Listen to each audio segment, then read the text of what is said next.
আসসালামু আলাইকুম everyone, welcome back to my YouTube channel টুকিটাকি থেকে আমি চয়নিকা বলছি। চলে আসলাম আপনাদের মাঝে নতুন আরেকটি ভিডিও নিয়ে। ভিডিও শুরুতে আমি আমাদের রজনীগন্ধা স্টিক মানে ছোট্ট টবের মধ্যে রজনীগন্ধা ফুল ছিল এটা দেখিয়ে নিলাম। আর এখানে আমাদের গোলাপ গাছে কিন্তু সুন্দর সুন্দর দুইটা গোলাপ ফুটে আছে। আমি একটা ঝুড়ি নিয়ে আজকে ছাদে এসেছি। রোজকার মতো আজকেও কিছু নিয়ে যাব, চলুন দেখা যাক। আমরা প্রথমে আমাদের বাড়ি থেকে ঘর থেকে নিয়ে আসা ধনিয়া পাতার বীজগুলাকে রোপণ করে দেব। দেখুন আম্মু কিন্তু ছোট্ট ছোট্ট ক্যারটের মধ্যে মাটিগুলাকে ঝুরঝুরে করে নিচ্ছে, যাতে এখানে কোনো শক্ত মাটি না থাকে। আর আম্মু এগুলার মধ্যেই কিন্তু এখন বীজ রোপণ করে দিবে। আপনাদেরকে আমি জায়গা দেখিয়ে দিচ্ছি। এখানে দুটো ক্যারট রয়েছে, দুটো ক্যারটে কিন্তু আম্মু এভাবে বীজ রোপণ করে দেবে। আর দেখুন মাশাআল্লাহ আমাদের ছোট ছোট জায়গাতে কিভাবে ধনিয়া পাতা হয়ে রয়েছে। এই যে আম্মু এখানে কিন্তু বীজ রোপণ করে দিচ্ছে, মানে বীজ ফেলে দিচ্ছে। ধনিয়া পাতার বীজগুলা রোপণ করার আগে কিন্তু আপনাদের 24 ঘন্টা ভিজিয়ে রাখতে হবে।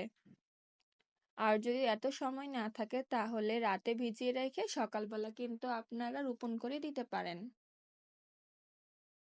ভিডিওটি স্কিপ না করে সম্পূর্ণ দেখার অনুরোধ রইল। এই যে আম্মু এখানেও কিন্তু রোপণ করে দিচ্ছে এবং এগুলাকে ঢেকে দিচ্ছে হালকা করে, আলতো হাতে কিন্তু দেখতে পাবেন মাটি দিয়ে ঢেকে দিচ্ছে।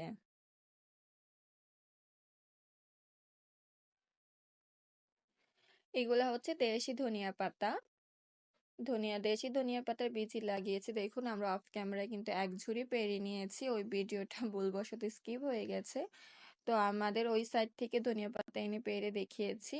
আর এখন আম্মু আপনাদেরকে কিছু এখান থেকে, যেহেতু ওই ভিডিওটা হয়নি তাই আম্মু এখান থেকে কিছু আপনাদেরকে পেরে দেখাবে।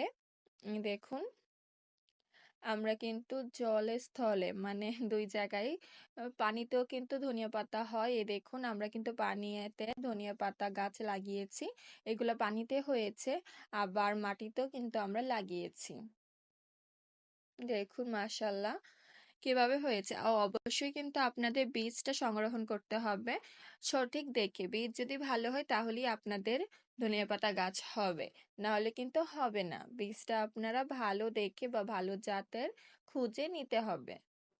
দেখুন আম্মু এখান থেকে নিয়ে নিচ্ছে কিছু। ধনিয়া পাতার গন্ধে আসলে এত ভালো লাগে। আপনারা যখন রান্না শেষে একটু ধনিয়া পাতা অ্যাপ্লাই করবেন, দেখবেন খাবারের স্বাদই চেঞ্জ হয়ে যাবে। এই যে তো আমার শেষ হয়ে গিয়েছে ধনিয়া পাতা পাড়া।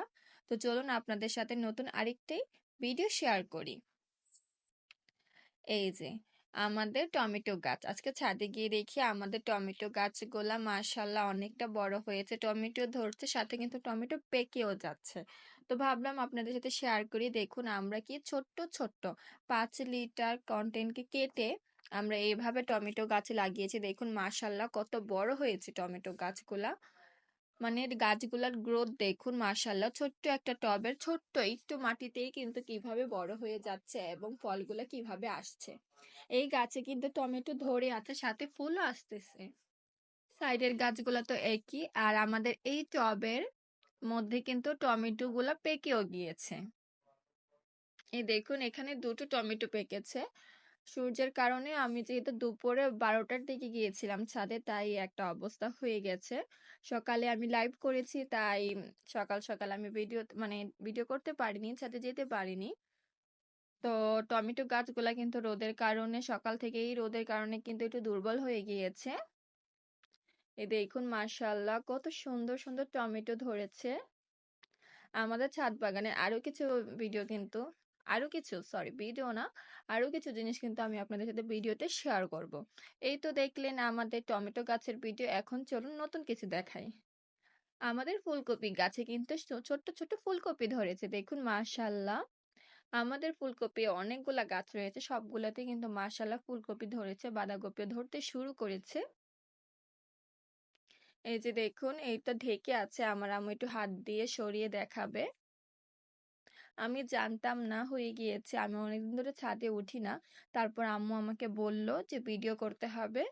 তারপর আমি একটু ছাদে গিয়েছিলাম। এই যে আম্মু দেখিয়ে দিচ্ছে, দেখুন ছোট্ট ছোট্ট কত কিউট কিউট ফুলকপি ধরেছে। আমরা কিন্তু আমাদের ছাদ বাগান থেকেই টাটকা, টাটকা সবজি নিয়ে খেতে পারি। আপনারাও চাইলে কিন্তু চেষ্টা করতে পারেন।